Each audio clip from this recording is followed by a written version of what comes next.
So after almost 3 months on the market, Overwatch 2 is doing pretty well. It weathered the storm of Warzone 2 and a new Fortnite update and an Apex rank reset and even its biggest competitor yet, the Halo Infinite Christmas event.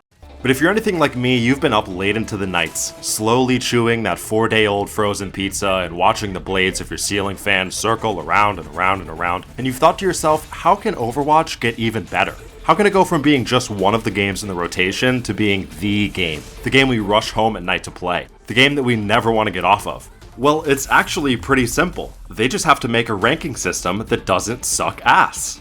Overwatch 2's ranking system has been a topic of much debate since the game came out. A lot of players have taken issue with a system that feels inaccurate and unreasonably slow to move through. And in this video, I wanted to break down the problems currently present in this system, as well as the simple ways that Blizzard could remedy them.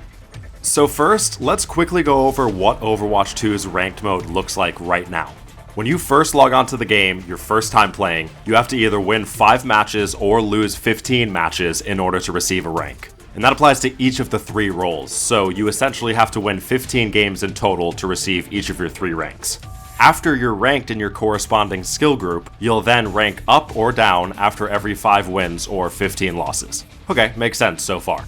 Now, at the beginning of every season, or approximately every 2 months, rank decay is implemented, and your ranks are lowered by an undefined amount so that you can climb back up the ranking system. However, your MMR, or your underlying rank that you can't see, is still going to match you with players of a similar MMR, regardless of your actual bronze through top 500 rank. Okay, so where to begin? I have 3 major issues with this system, all of which kind of tie into each other. If you watched my last video on skill-based matchmaking, then you heard me talk about how important it is for players to be able to measure their skill improvements in-game, no matter what game it is. Progression has always been a crucial part of game design. And by progression, I don't just mean having various unlockables and cosmetics. I'm talking about the progression of your skill, and how important it is for the player to be able to observe that skill progression, to feel it as they continue to play. Usually, this can be accomplished pretty easily through a game's ranking system, where you start in a certain tier like silver or whatever, and move up to gold and platinum and diamond, and so on and so forth.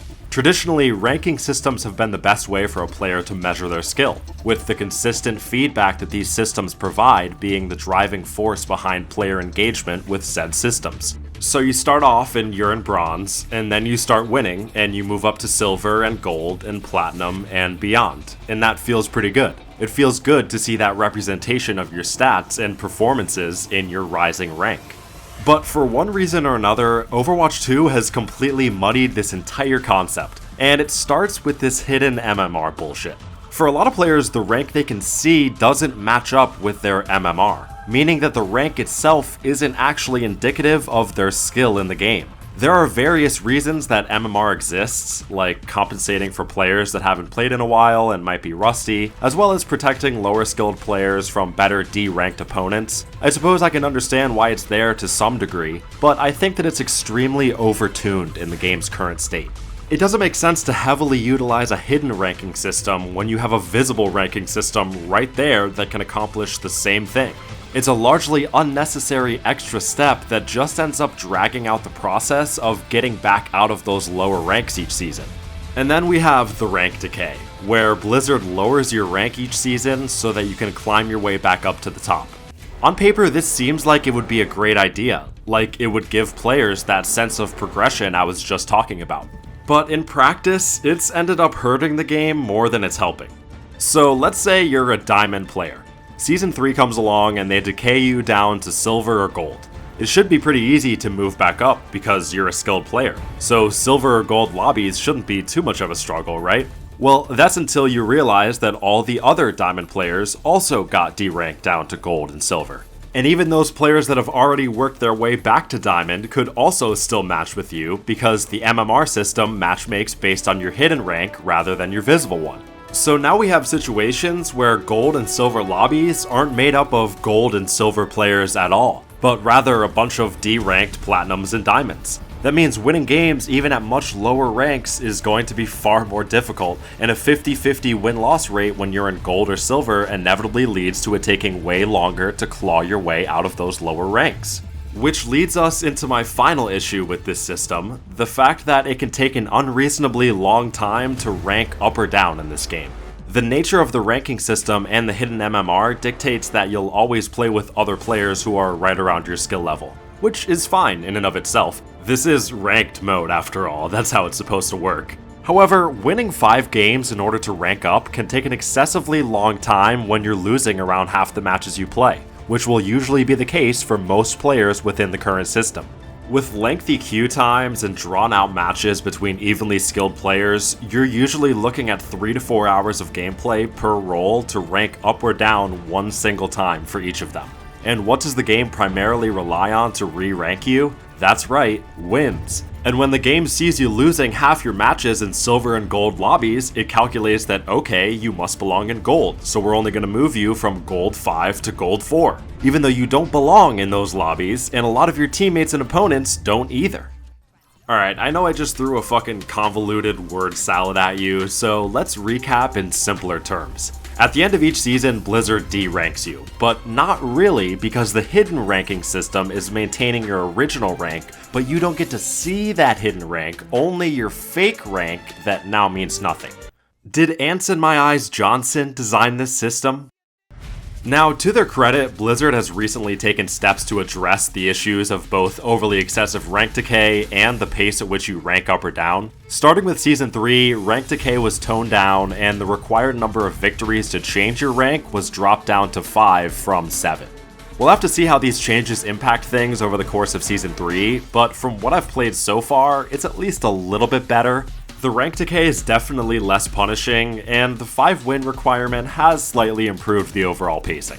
But even though the system is getting better, I still think that larger, fundamental changes should be made to refine this experience for players of all skill levels. All they really have to do is bring Overwatch 2's ranking system closer to the system that the first game and various other shooters have used. Like for one, get rid of the rank decay. It's not a horrible idea in itself, but paired with the MMR system, it's not working.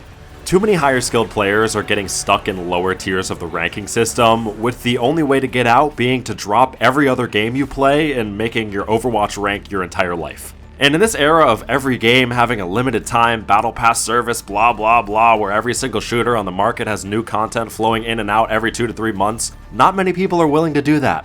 Give us back the placement matches from Overwatch 1 and every other ranked mode in pretty much every game, and we'll play them and receive a more accurate rank from the start that we can climb from. It is fun to climb up the ranks in any game, but not when you have to repeat that process every 2 to 3 months. I have friends that flirted with the top 500 in Overwatch 1 that started off in silver in this game, and that just doesn't make any sense. The next step is also making some alterations to this 5 wins or 15 losses requirement for ranking up. Like I said, it's definitely a step up from the 7 wins versus 21 losses they had going on in the first 2 seasons, and it's another thing that sounds like it makes sense, but in conjunction with the other elements of the ranking system, it just ends up dragging out the process of getting back to your real rank, and even worse, it doesn't give players enough feedback on a game-to-game basis. As I said before, the MMR system will usually dictate that your win-loss is right around 50-50, which means that regardless of what your rank is, it's probably going to take you at least 3 hours of gameplay to rank up or down for each role. If you're like me and you play with friends and enjoy constantly switching it up and playing all 3 roles, you can play for hours and hours and receive no information in terms of how far you're moving up or down the ranks. And it's incredibly unsatisfying to grind for hours just to see your rank stay the same or only move up or down a tiny bit. A much better system is the one we see in Halo Infinite. And no, you're not losing your mind, you did in fact just hear me say something positive about Halo Infinite. If you quickly run over to the nearest window and look up towards the sky, you might be able to spot a fucking pig flying by. Infinite's ranked mode actually suffers from a similar MMR issue, but what it does do well is providing feedback after every match you play. In every post-game Carnage report, you're able to see if your rank went up or down, and by exactly how much.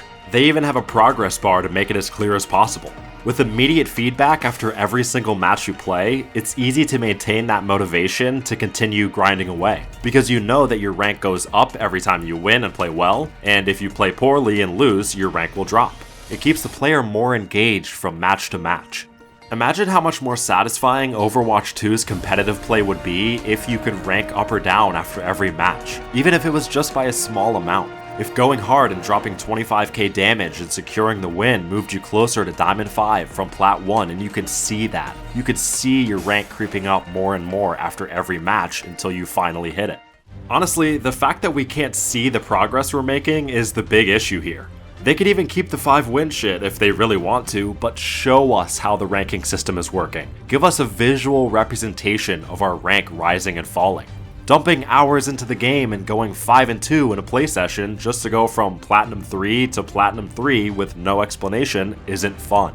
It doesn't do a good enough job of giving you that feeling of progression that is so essential for a game to succeed. The ranking system in the original Overwatch focused on assigning a relatively accurate rank much faster, or after your placement matches. It used a 5,000 point system to assign you the most accurate rank possible. And while it did in fact have a form of rank decay, it was only at the higher tiers of skill and was much more forgiving, seeing you ranking back up far quicker than what we see today. There were more micro tiers in each larger skill bracket, with each skill bracket like silver and gold having 500 SR points to achieve, allowing them to increase or decrease your ranking after each match. The original game also had a hidden MMR, but it was implemented much differently, in that its primary function was to maintain the integrity of your visible SR rank, your platinum or diamond, or whatever it is. If Blizzard is able to change these aspects of Overwatch 2's system, I don't think the presence of a hidden MMR would hurt the game as much as it does right now. It would actually make more sense to have it if we had more traditional placement matches, as it would help to eliminate statistical outlier matches and ensure that everyone's ranks were more accurate. Overwatch 2 is right there. It's so close to being this incredible shooter experience, outside of the industry standard monetization bullshit, obviously. The gameplay is deeper than pretty much anything else you can find on the shooter market, and it offers such a good contrast to casual titles like COD and Fortnite. But as it stands now, these issues are combining to create a ranking system that leaves a lot to be desired. And if Overwatch 2 wants to remain as popular as it has been, they're going to have to prioritize that feeling of skill progression over artificially dragging out playtimes. And that's going to do it for this one, guys. As always, thank you all for watching, and let me know what you think of Overwatch 2's ranking system in the comments below.